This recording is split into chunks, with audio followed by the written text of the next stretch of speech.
إن الحمد لله نحمده ونستعينه ونستغفره ونؤمن به ونتوكل عليه ونعوذ بالله من شرور أنفسنا ومن سيئات أعمالنا من يهديه الله فلا مضل له ومن يضلله فلا هادي له أشهد أن لا إله إلا الله وأشهد أن محمدا عبده ورسوله لا نبي بعده قال الله تعالى في القرآن الكريم أعوذ بالله من الشيطان الرجيم قل هذه سبيلي أدعو إلى الله على بصيرة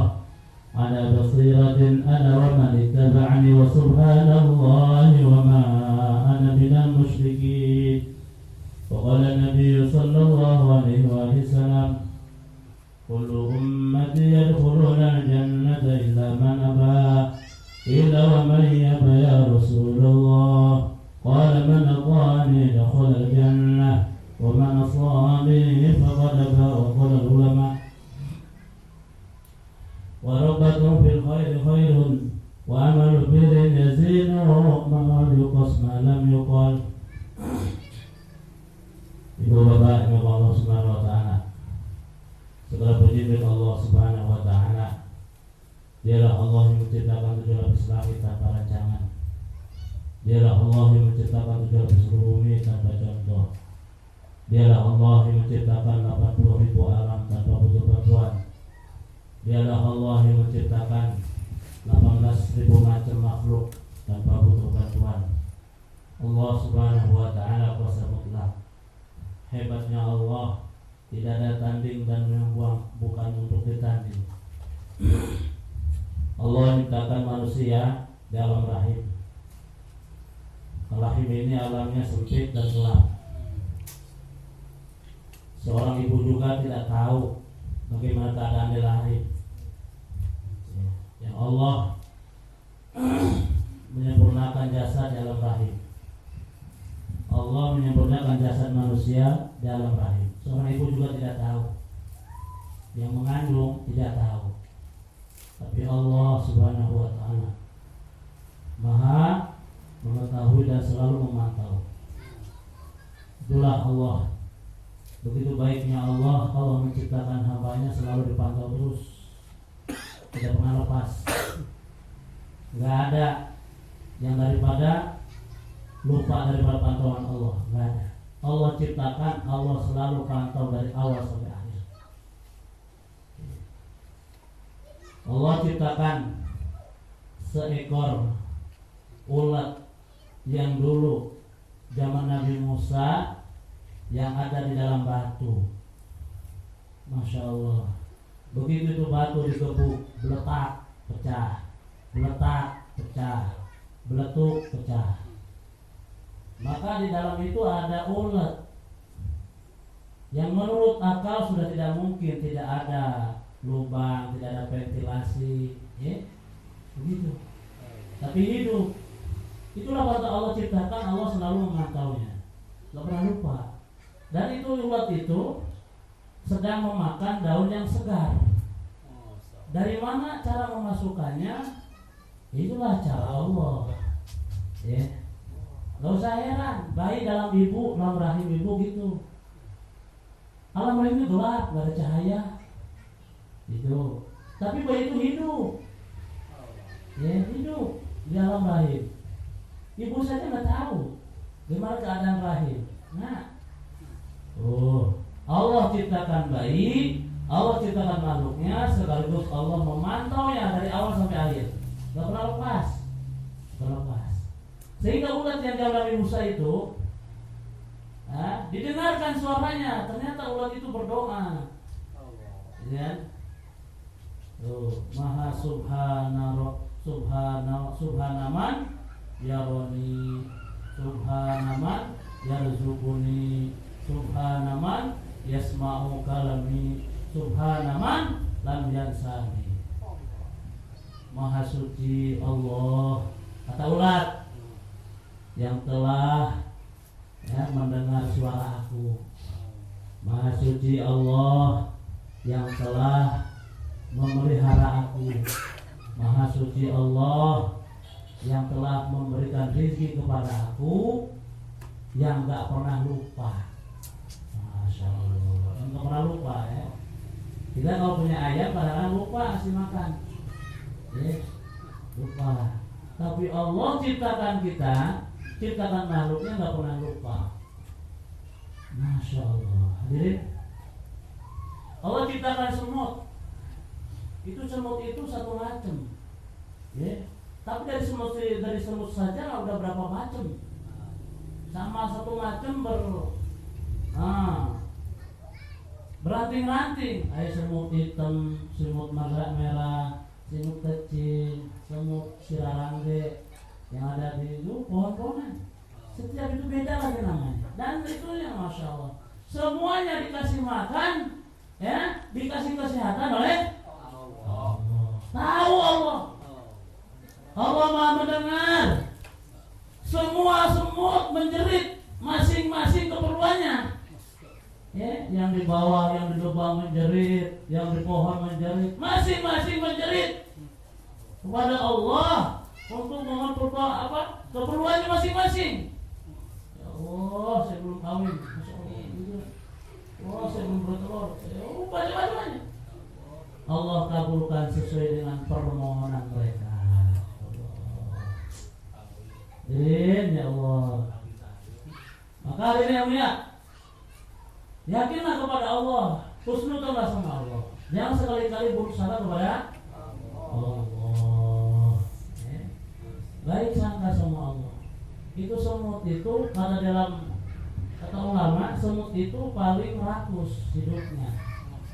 Maka jangan kayak semut, selalu kecil terus. Ya, rakus anaknya. Itu semut udah dapat cecak mati nih. Gotong masuk ke lubang paksa. Udah masuk ke lubang, cari lagi kecoa mati. Wah, udah masuk lagi di bawah lubang, bareng-bareng digotong, cari lagi tikus mati. Ayo begitu. Padahal untuk satu biji beras saja cukup dia satu hari makan itu. Untuk satu semut. Ya. Makanya orang yang rakus pada dunia itu hina terus. Ya, kecil kayak semut. Semut matinya gimana? Keinjak. Gitu ya. Keinjak semut itu kesiram air. Allah. Ini jangan rakus kayak semut. Orang yang rakus akan makanan dunia, maka dia akan hina terus. Contohlah seperti burung, kata Nabi. Lah kalau benar kalian tawakal benar-benar kepada Allah, la ruziktum kama ruzikot tuyul. Kalau kalian benar-benar bergantung kepada Allah 100%, benar-benar bergantung kepada Allah bergantung, ya, maka kalian akan diberikan rezeki sebagaimana rezekinya burung. Mereka pergi dalam keadaan kosong, perutnya pulang dalam keadaan penuh. Maka orang yang seperti burung, tawakalnya tinggi, maka derajatnya akan naik terus, ya, terbang kemana-mana. Maka belajar tawakal. Kalau tawakal itu bukan meninggalkan pekerjaan, bukan. Awas jangan salah paham. Kerja diperintah oleh Allah, tapi hasil daripada kerja jangan yakin kepada kerjaan. Saya kerja hanya tugas saja. Adapun hasil Allah serahkan kepada Allah. Namanya tawakal. Seorang berlayar di lautan. Nah, contohnya seorang berlayar di lautan. Jangan sampai itu perahu dimasukin air. Walaupun itu perahu di atas air, jangan sampai air masuk ke perahu, bahaya. Itulah perempuan tawakal. Kerja terus, tapi hati nggak pernah yakin kepada kerjaan. Hasil kepada Allah, itu tawakal. Kalau kita yakin kepada pekerjaan, apa namanya? Kepada Allah percaya, kepada selain Allah percaya, namanya musyrik. Iya. Kepada toko percaya ada rezeki, kepada Allah pun percaya yang memberikan rezeki, namanya musyrik. Coba. Sekarang yakin kepada kerjaan doang, nggak sama Allah, namanya kafir tuh. Lantas gimana? Kerja terus, hati yakin kepada Allah. Serahkan kepada Allah. Coba seorang petani datang ke ladang bawa benih, ya. Itu petani dia jemur apa tuh? Jemur biji cabai sama jemur biji tomat, ya. Tomat sebelah kanan, biji tomat sebelah kiri, biji cabai lagi dijemur. Tiba-tiba ada angin, nyatu. Petani udah kebingungan, ini mana biji tomat, mana biji cabai, sama kayak gitu. Nah, begitu petani Allah ilhamkan, coba lemparkan ke tanah, lempar doang, taruh aja ke tanah. Maka Allah akan tumbuhkan tomat dan biji tomat, Allah akan tumbuhkan cabai dan biji cabai. Itu petani baru begitu aja udah bingung. Gimana ngasih daun? Gimana ngasih buah? Udah bercampur aja bijinya udah bingung.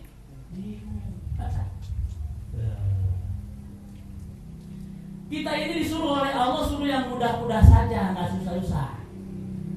Datang ke ladang, cangkul saja, benih tebar, udah tidur malam. Yang susahnya siapa? Allah yang membuka, tiba-tiba pagi udah meletek. Pokoknya petani itu kita itu yang mudah-mudah saja, nggak ada yang susah-susah. Yang susah-susah serahkan sama Allah. Kita memudah saja, datang ke ladang, ke sawah, cangkul sawah, tanam itu biji, udah malamnya tidur, doa. Itu. Besok udah meletek tuh daun-daun, gede. Petani mudah-mudahan ngoroknya malam juga. Ternyata itu cabai, ada cabai rawit, ada cabai merah, ada cabai hijau dalam satu tanah. Masya Allah. Maka hadirin yang mulia, manakala seseorang datang ke satu ladang, ya, tapi hati ingat kepada Allah, ini Allah yang menumbuhkan, Allah yang memberikan buah, Allah yang segala-galanya, maka hakikatnya dia sukses dalam bertani. Begitu dia datang ke ladang, ini hasil saya ini. Kalau nggak dipupuk nggak akan hidup. Waduh, bahaya. Ini buahnya karena memang pupuknya bagus. Nggak ingat sama Allah tuh. Hakikatnya dia diuji dengan pertanian, gagal itu iman. Nggak ada. Hakikatnya itu gagal, diuji oleh Allah tentang pertanian, gagal iman. Masya Allah, nggak cari. Hakikatnya gagal itu iman. Seorang petani datang ke ladang, bahwa ini hasil saya dipupuk, Masya Allah, buahnya karena pupuknya begini, nggak ingat sama Allah. Hakikatnya dia gagal iman, di hadapan pertanian. Bangun tidur, diuji lagi keimanan oleh Allah. Coba gantungnya sama siapa nih? Habis tidur, begitu bangun tidur ingatnya sawah lagi, ingatnya duren. Duren udah jatuh belum? Bangun tidur ingat duren, gagal tuh ujian iman dong. Tidur, coba. Masya Allah, ya. Maka itu iman itu Masya Allah, apalagi waktu sakratul maut. Allah hadapkan pertanian saja, kita enggak ingat sama Allah, yang mana pertanian itu enggak menyusahkan kita, kita enggak ingat sama Allah, malah ingat saya, ingat ini hasil saya. Bagaimana sakratul maut yang begitu dahsyat, datang si iblis, datang si iblis, segala macam. Gimana kira-kira ini? Diuji bangun tidur saja, bukan ingat sama Allah. Ini bangun tidur mati sementara. Diuji bangun tidur malah ingat ini dan itu, bukan ingat Allah, Bukan baca doa lagi, malah marahin nyamuk, punya nyamuk jadinya. Itu saya es, molor deh. Dimarahin nyamuk. Allah. Maka dia gagal ujian iman bangun tidur. Gimana Pak? Gimana kalau mati dan bahagia gitu? Waja'at sakaratul maut bil haqq. Dzalika ma kunta minhu tahid. Wa nufiha fis suri dzalika yaumul wa'id. Sakaratul maut itu pasti benar datang. Pasti akan datang. Dan itu ujian iman. Ujian iman datang malaikat qul yatawaffakum malakul maut alladzi wukila bikum thumma ila rabbikum turja'un. Malakul maut akan datang kepada kalian mencabut nyawa dan kalian akan kembali kepada Allah. Jadi kalau bangun tidur nggak ingat Allah, hati-hati. Ntar begitu datang malaikat mencabut nyawa kita nggak ingat sama Allah. Ya, maka hati. Namanya marifat. Awalu wajibin alal insani marifatul ilahi bistiqani. Ya, pertama kali yang diajar oleh manusia, wajib kepada manusia mengenal Allah. Siapa yang menciptakan dia? Siapa yang memberikan rezeki dia? Secara sehat siapa yang menyehatkan? Secara sakit siapa yang menyehatkan? Faida maritu bahwa yashfin, kata Nabi Ibrahim alaihissalam, Sayyidina Ibrahim alaihissalam. Sesuatu yang baik maka hubungkan dengan Allah, sesuatu yang buruk salahkan diri sendiri. Begitu, jangan disalahin Allah semua. Wah, ini udah dikehendaki Allah, saya tukang maling. Wah, saya tukang makan jengkol, dikehendaki Allah. Ya, saya tukang ini, tukang keburukan, nggak dikehendaki, nggak mau sholat. Jangan. Ma asabaka min hasanatin fa min Allah, wa ma asabaka min sayyi'atin fa min nafsi. Apa yang menimpa kamu kebaikan itu dari Allah, dan apa yang menimpa keburukan pada diri kamu salahkan dasarmu sendiri. Kenapa Allah takdirkan kamu begitu? Ya, Nabi Ibrahim faida maritu bahwa yashfin. Kata Nabi Ibrahim, setelah saya sakit tuh, enggak bilang begini, Allah menyakitkan saya, enggak. Kalau saya sakit, Pak Yasmin, Allah bijak, Allah yang maha baik menyembuhkan saya. Begitu. Ya. Jadi marifat itu harus mengenal Allah. Ya. Ini mengenal Allah ini disebut marifat. Marifat ini hasil daripada iman. Akan menunjukkan dari iman. Coba. Marifat ini begini Pak. Datang hujan, ingat Allah. Karena hujan yang diturunkan, hujan yang menurunkan adalah bahasanya wa anzalna minas sama'i ma'an barokah. Kata Allah, kami ini yang menurunkan air dari langit. Air berkah lagi. Kenapa kamu caci itu air hujan? Jangan hujan-hujanan tak puyeng. Jangan hujan-hujanan tak sakit. Udah buruk sangka sama Allah. Ayat Quran itu mubarakah, air yang berkah. Itu udah melanggar ayat. Nah, ini sudah salah paham lagi kita. Jangan hujan-hujanan ya, nampilak. Atau benar, karena seudon sama Allah, buruk sangka sama Allah, hujan-hujanan. Akhirnya benar pilak dijawab. Air hujan itu ada berapa ayat Allah tuh dalam Al-Quran. Wa nazzalna minas sama'i ma'an mubarakah. Kami turunkan air berkah dari berkah tuh. Bahkan dalam ilmu fikih, air yang pertama suci adalah air hujan tanpa saringan. Coba. Kalau bumi mah ada saringan, filteran, tanah segala macam, tapi air hujan nggak ada langsung. Ya. Begitu ingat datang hujan, ingat Allah. Bukannya hujan, banjir, ingatnya tuh. Ingatnya pakaian. Cuci gimana? Bukan ingat Allah ya. Itu baru datang hujan. Hujan gimana itu? Lagi jemur sagu. Ya. Udah kawan kabut, datang hujan doang itu. Ya. Tuh. Datang angin, ingat apa? Waduh, rumah gimana tuh? Datang angin gede. Bukan ingat sama Allah, nah, hati-hati. Itu tidak marifat namanya. Jadi marifat itu yang mudah begini. Begitu kita masuk ke masjid, di masjid itu ada sendal nomor 750. Itu sendal gede amat. Pasti hati itu connect, itu gakinya segede apa tuh. Lihat sendal nomor 750. Pasti hati connectnya kemana apa? Kaki. Nah itu marifat namanya. Namanya marifat. Itu kolor gede amat. 10 XL. Ya. Nah ini uang sedadirin. Connect hati itu. Sebenarnya yang tahi aja ya. Itu lain ngerti semua. Ini mau yang curang. Kalau bahasa Sunda nggak ada yang ngerti kan? Itu sebenarnya yang tahi aja. Kita marifat di tangan.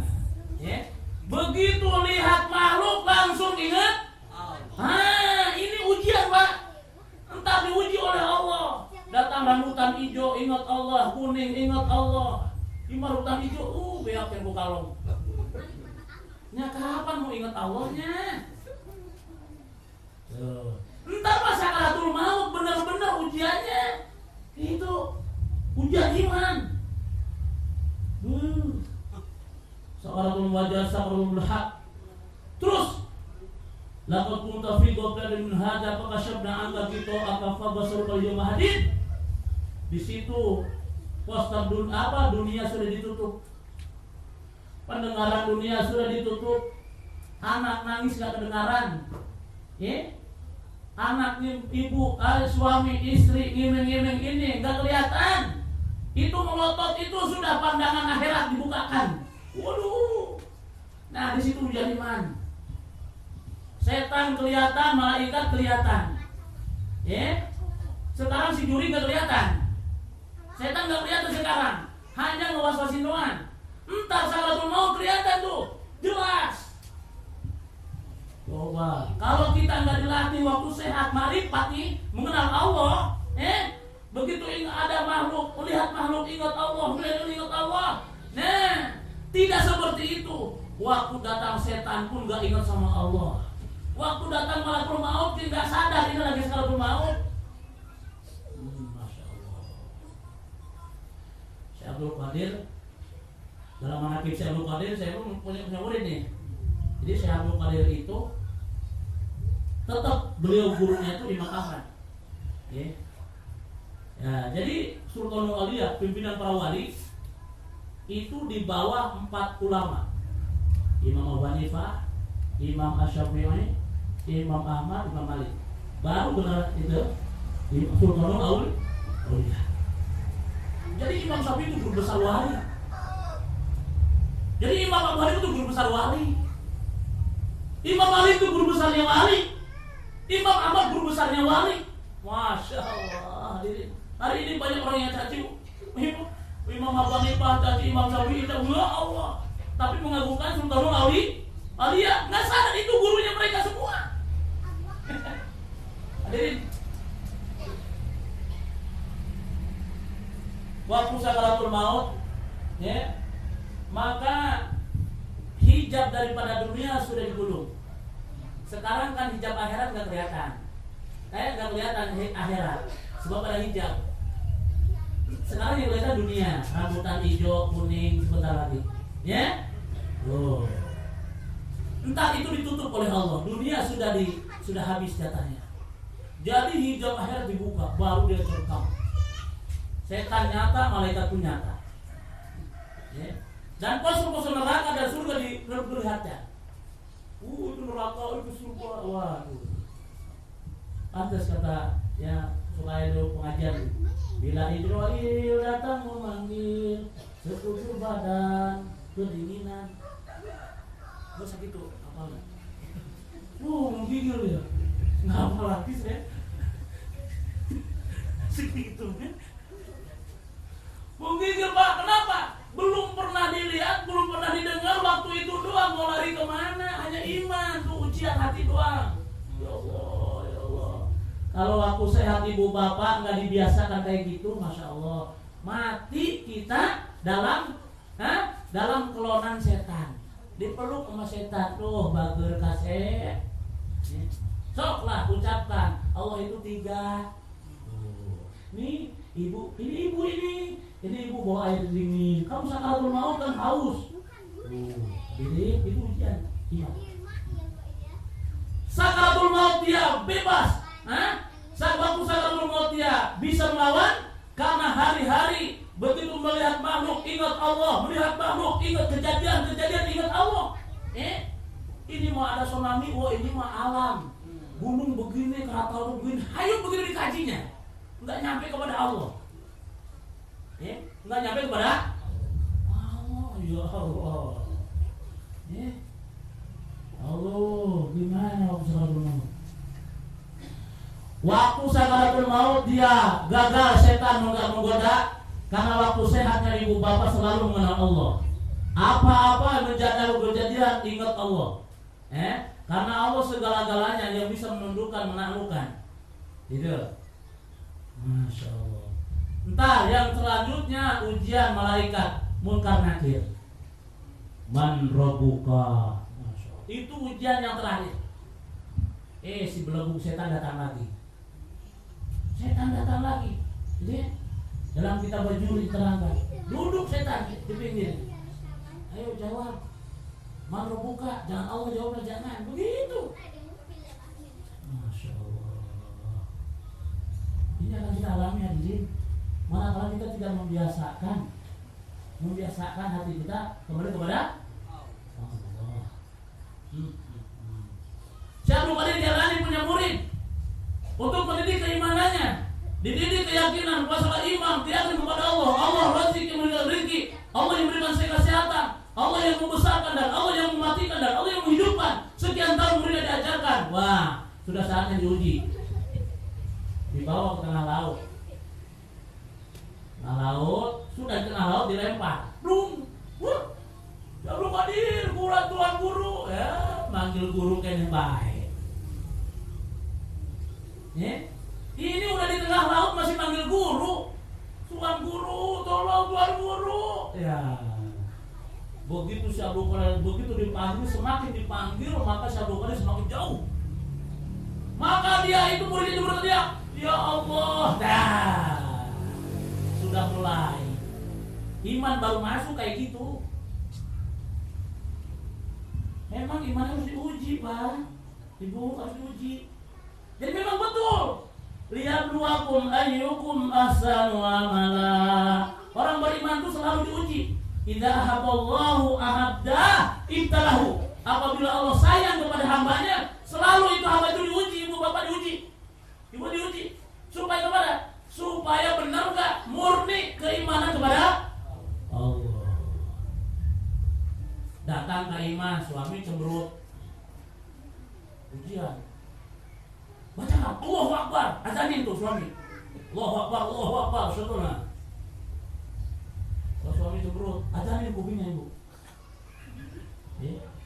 Iya, berbeda sama Allah. Sama juga istrinya datang ke rumah cemberut, azanin tuh kupingnya.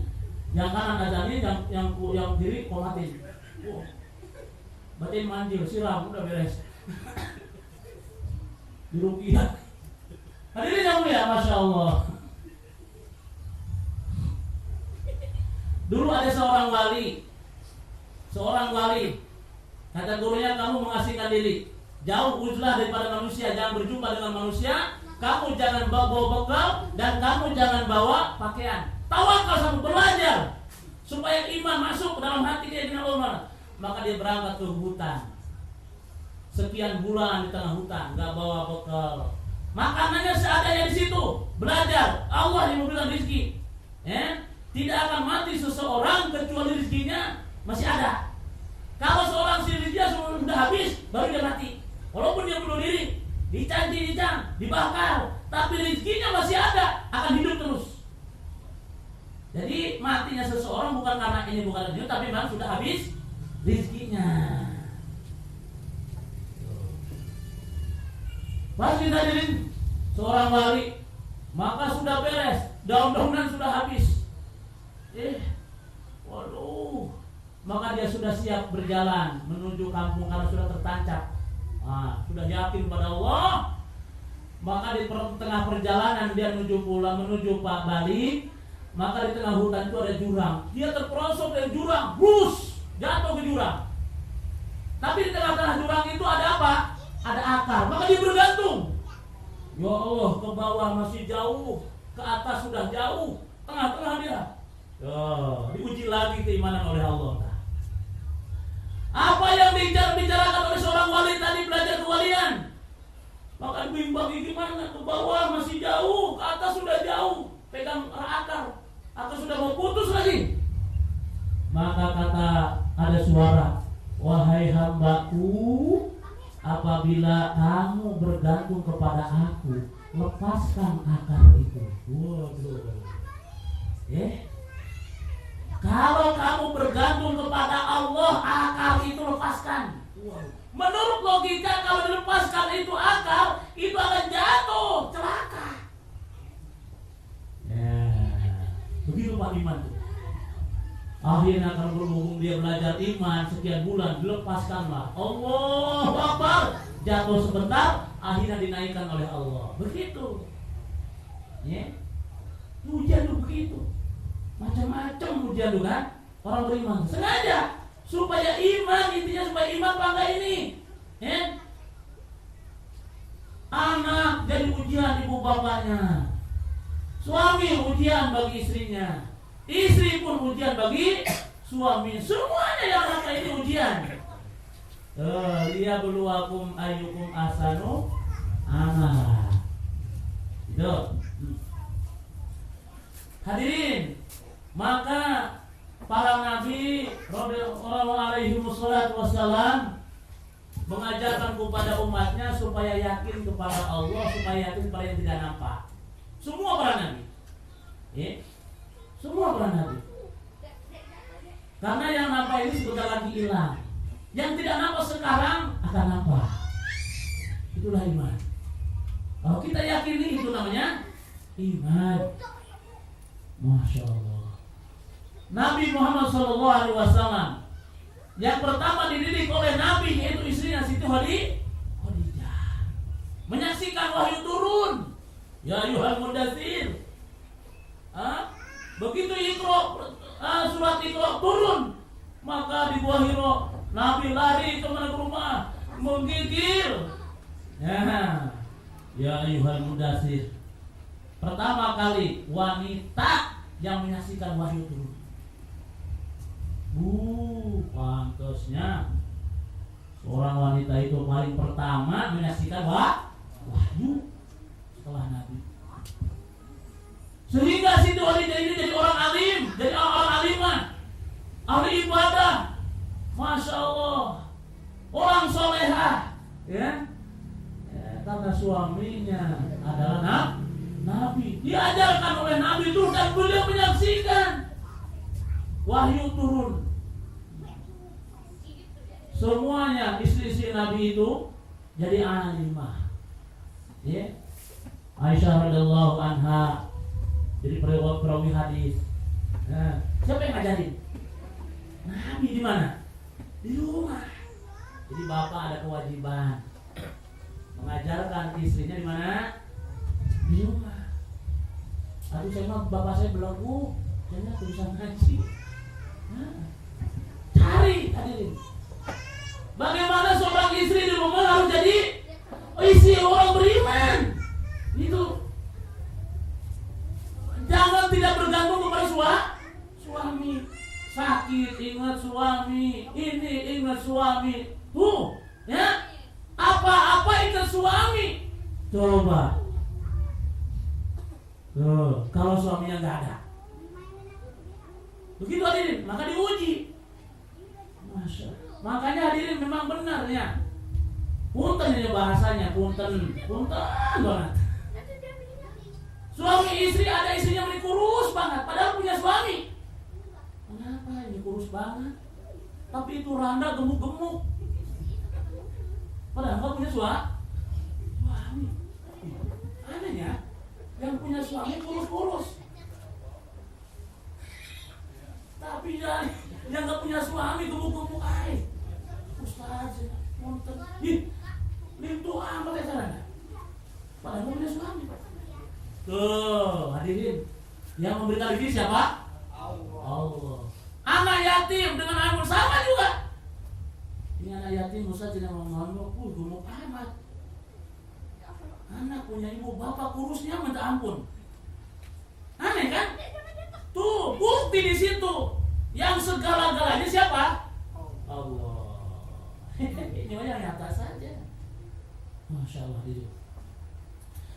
Maka bagaimana hari ini kita luangkan waktu untuk perkara iman? Belajar.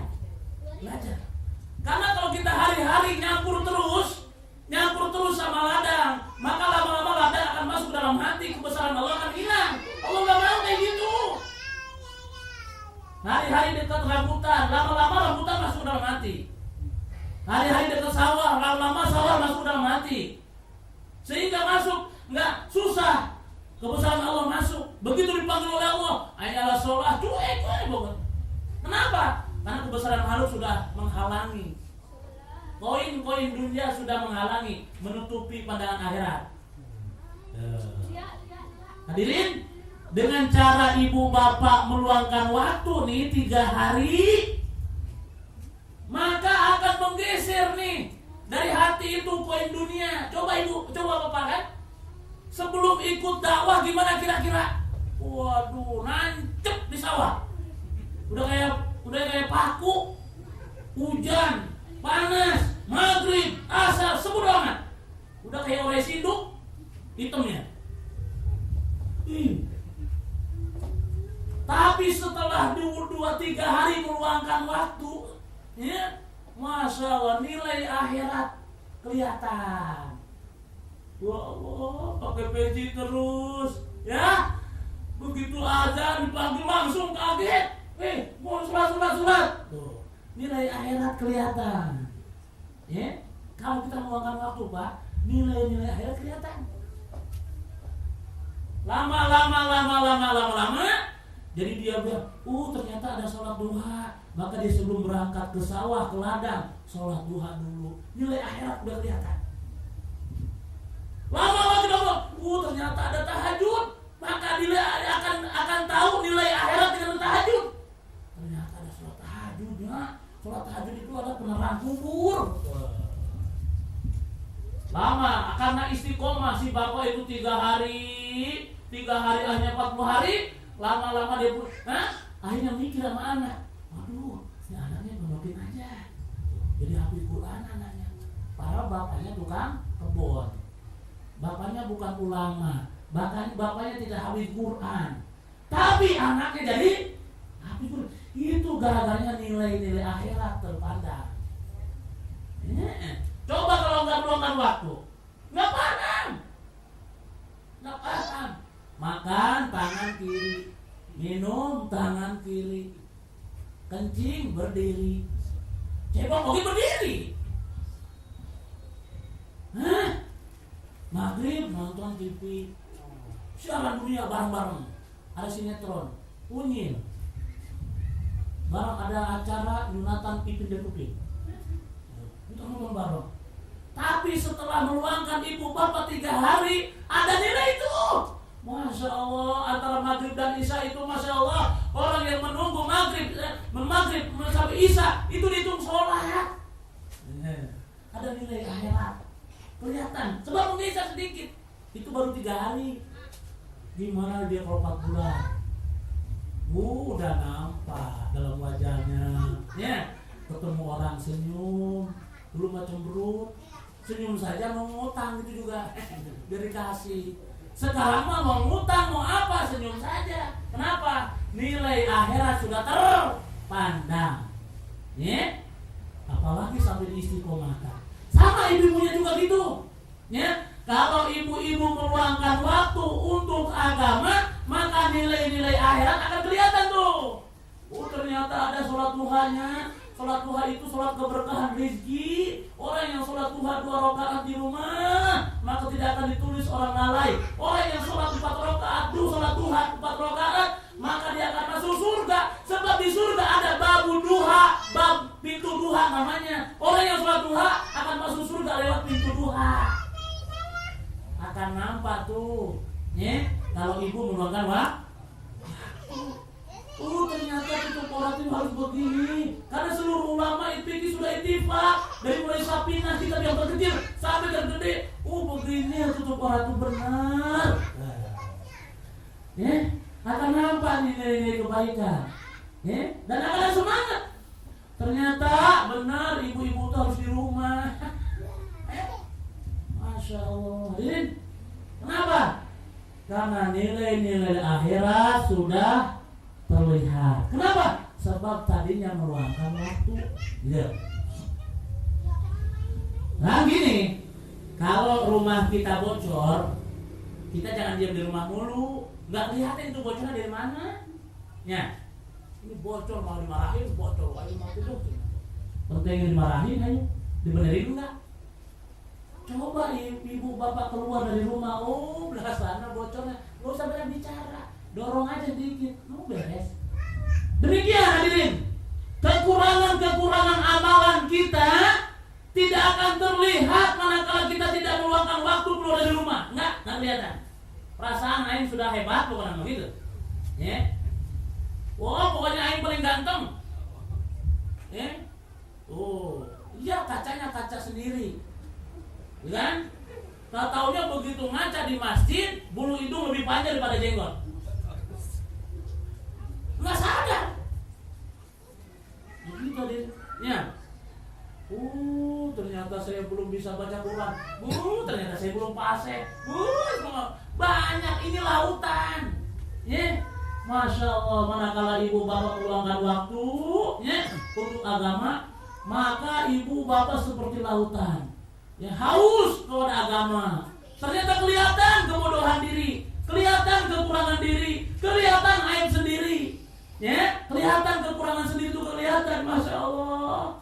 Dulu menyangka saya begini. Ternyata begitu terjun ada qalbulidi ilmin alim. Ya. Langit ada di atas langit, ada langit lagi ternyata. Saya kira saya doang yang ahli pertanian. Setelah saya keluar bergabung meluangkan waktu, ternyata ada yang lebih ahli tani. Bim salah bim langsung jadi. Masya Allah.